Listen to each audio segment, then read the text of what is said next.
Hello and welcome to the Mailbag, a new feature of the Male Fertility Podcast where we answer your questions. It's Shaun here this week to answer your questions that have come in via email, Instagram, or our support community platform over at NeXYs Fertility.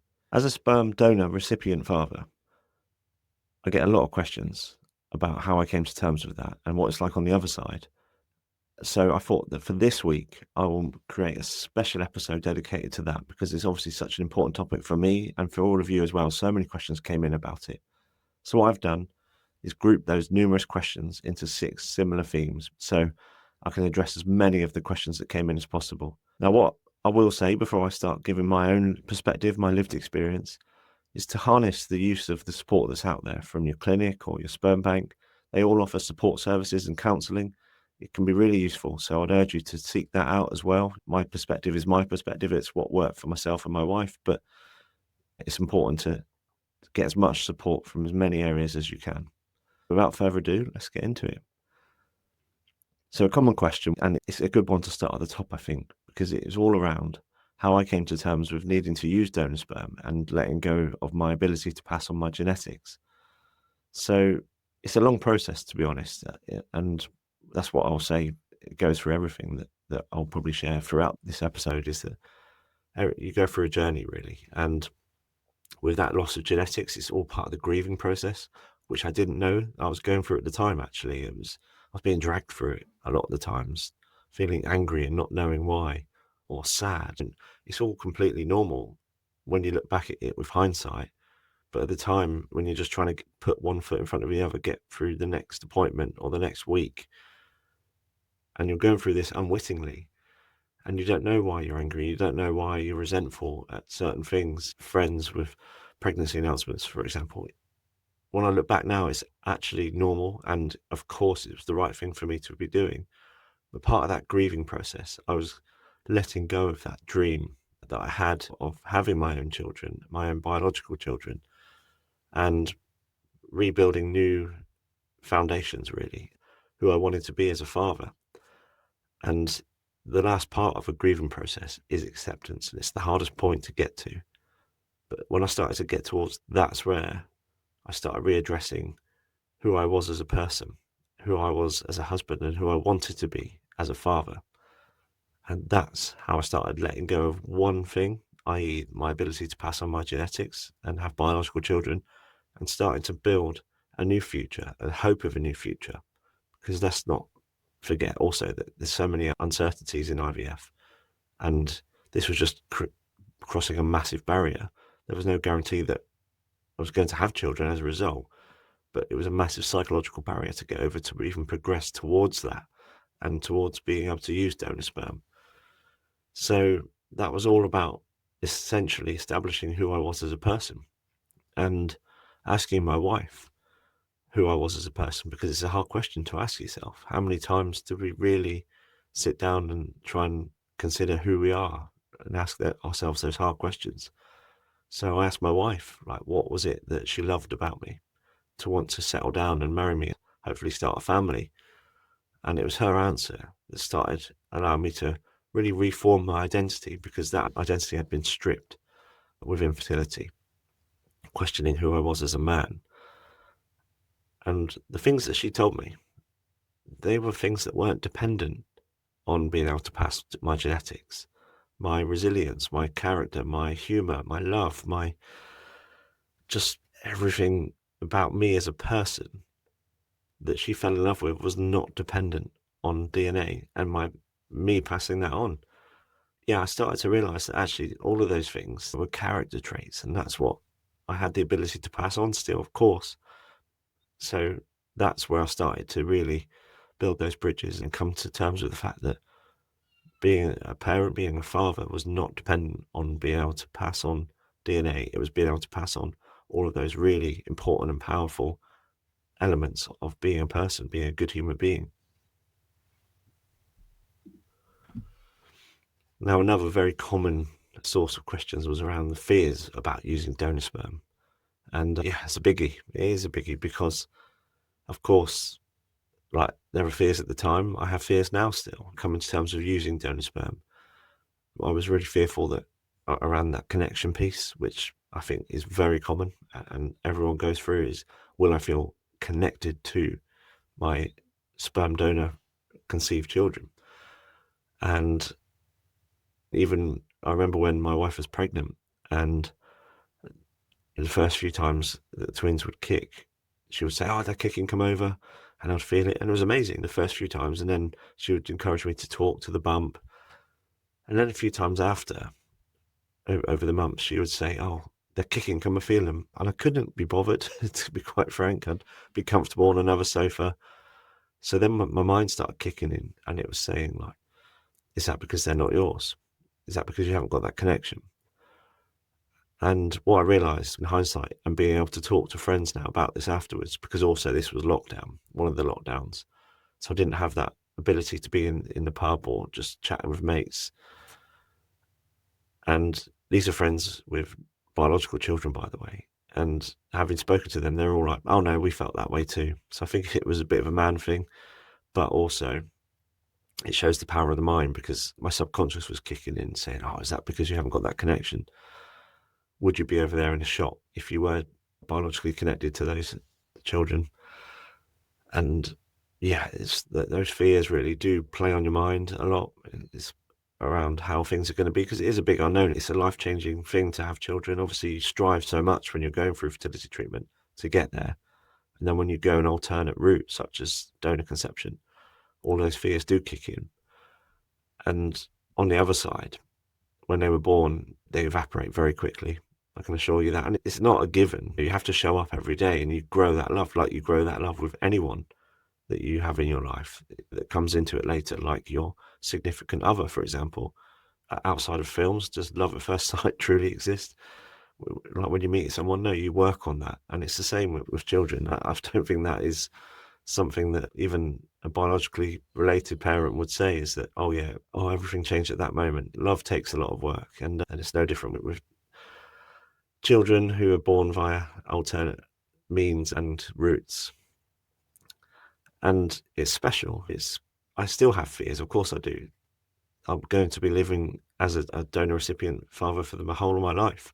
I have fears that in those tricky teenage years, that stuff that will be said in anger, such as, "You're not even my real dad." But then I think how many biologically related children have said to their biologically related father, "I wish you weren't my real dad." It's just things that are said in anger with teenage hormones like swirling around. So yeah, of course, there's always going to be fears, but that's what makes it a special route. Is that we have to address those. You have to try and preempt these before you even get there, before you even decide to use donor sperm.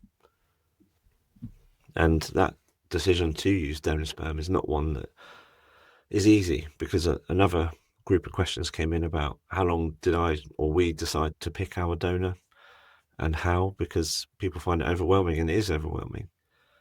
Now, in our case, we decided to use the sperm bank in our own clinic. Now, what that did was two things. Firstly, it meant that there was a lot less choice. But secondly, it reduced our stress of having to look elsewhere, any other sperm banks in the UK or abroad. We were at the stage where we just needed to make decisions that were less mentally burdening on us, because we were mentally exhausted, we were physically drained, and our clinic had a bank there. So it was an obvious choice for us, but that then gave us a lot less choice on the other side once we made our selection of what we were looking for in a donor. And it's those choices really that I think can often hold people back as well. Is I think you have to ask yourself, what are you, when you're making those selections about characteristics of a donor, what are you looking to do? In my case, in the male case that we're here to talk about, are you trying to replicate the male partner who is losing or has lost their ability to pass on their genetics and that genetic resemblance? Are you looking to recreate them? Because that's impossible. That person is an individual and you'll never be able to recreate them. So we let go of that quite early on, and our selections were almost straight down the line really of my wife and I, because we wanted a child or children to still look and fit in with our family and with us. We knew it was going to be a complex route of parenthood anyway, so we wanted to reduce some of those complexities by having children that fitted in and looked like our part of us our little family and our extended family as well. And we weren't just trying to replicate me, and because we knew that no matter what we got back, it would just never be right. And then we chose not to look at baby pictures or anything like that, because again, we had that discussion of what would we be looking for? A really super cute baby, but then you're making judgments on looks. And yeah, it was something that I'm glad we decided on quite early, because you might look at physical characteristics and eliminate someone who could be the perfect donor. We took a more wider and holistic approach on that one, that things such as health markers and just general physical appearance and biometric data that fitted in with our family, other than the more subjective looks or anything like that. So yeah. And in terms of the time frame, it's a hard one, because it was probably before we knew we needed 100% to use a donor. It was a good year and a half really of me considering whether I could do that, and really exploring who I was as a person, as I've covered. And then I decided that I was content and comfortable to move forward with donor sperm before I'd had a micro-TZ. I didn't want to have the operation. My wife encouraged me to have it so that there wouldn't always be this question mark in my mind as to what if I had done it. And I was like, there's no point. I'm happy to move on with donor sperm. As it happens, once I had the micro-TZ and it was a negative result, it still took a couple more months after that, 2 or 3 more months really, because that door was closed forever. And it was a very final thing. And that surprised me, and it shows the complexities of what we're dealing with here. It's not as simple as going, no, I made this decision. Let's crack on. I'm happy to move forward with donor sperm. Because actually, there are things that can actually throw that off a little bit, and it's right to do. So then we, following that micro-TZ, took a bit of a break. I needed to recover physically, and I needed a bit more time just to consider things. And like, we went on a holiday, we talked a lot. And yeah, I came back around. There was a really important moment actually in my journey, so to speak, of we were on holiday in the south of France, and I started playing football on the beach with this little French kid. He must have only been 3, and he didn't speak any English. I don't speak any French, but it shows that being able to bond and communicate with someone enough by other means. Like, I had nothing in common with this kid, and we had a great time. My wife captured it on a photo. And I came back and sat down, and she said, that was so lovely. It was great seeing you do that. And it made me realize then, yeah, okay, I can do this. Let's start moving forward. And it was after that holiday, we came back and we started making some choices around our selection pieces, because yeah, that's what I wanted. And that was not reliant on DNA. This podcast is sponsored by NeXYs Health. NeXYs understand how vital it is to stay ahead of the game with your fertility. Their at-home sperm tests show exactly where you're starting from. No NHS queues, no pricey clinics, no stress. You don't even have to send a sample through the post. By harnessing your phone's camera with the NeXYs device, you can record a video of your semen for the app to analyze in minutes. Doctors are just a message or free video call away with personalized tips to boost your motor count. Get 15% off today by visiting exceedhealth.com with discount code MFP15. That's MFP15. And on that topic of genetic link and looks and resemblance and stuff like that, a lot of questions came in about how I deal with comments around people making, like saying, oh, resemblance. It's a big thing. As soon as you have a new baby, strangers are sticking their head into the pram saying, oh, aren't they lovely? Completely unsolicited, unwelcome, uninvited. And they'll say stuff like, where do they get those curls from, or that ginger hair? And you can't stop it. It's impossible. It's just ingrained in society or something. And people say, how do you deal with that? And I've been on a bit of a journey with that myself. And I think it's all part of where I was with my infertility and sharing stuff. I started sharing my story a month before the kids were born. And it was definitely part of my healing as well to do. And then so when they were born, I was still on this journey of like really enjoying starting to tell it. I found it quite liberating. And it was almost a way of getting back at these people who would just stick their head into the pushchair and say, oh, who do they look like? And I would say, actually, we used donor sperm, so they're not genetically related to me, so we don't know. It could be the donors. And if people of a certain generation would just look at you with shock and surprise and not know what to say. And I'm not saying this is right for everyone. And of course, like, you have some people will just keep the story to themselves, as you should. It's a deeply personal thing, but this was just where I was. But I don't do that anymore. I don't need to. So I think what I do now is probably a more common approach. And it is part of it. When, as I mentioned, the fears of using any kind of donor, they do evaporate when the kids are here, because you're living it every day. And now those comments, they come up and you just say, oh, we're not sure. We think probably from my wife's grandfather or grandmother or something like that. Or you just laugh it off. You have ways of just brushing these questions off. You don't need to go into depth at all with strangers. Of course you don't. I just quite enjoyed it for a period, but I don't do it anymore. Are they triggering? No, they never really have been.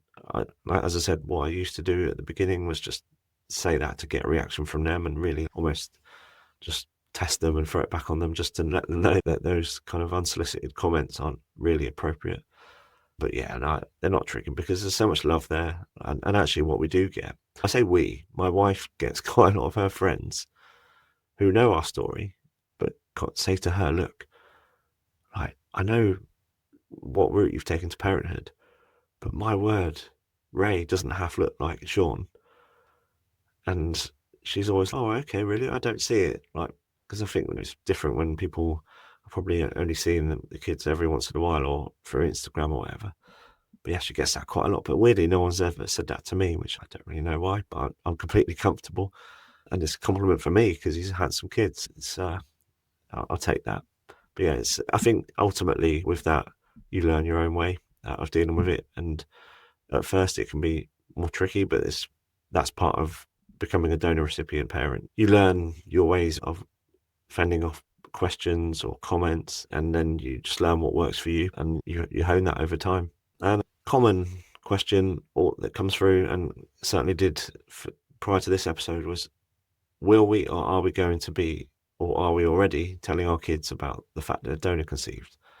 And the answer to that one is yes. So we went through a bit of a process on this one. At first, we didn't know whether we were going to or not. And it was through education and speaking to the counsellor at our clinic that our thoughts on this turned to a firm yes.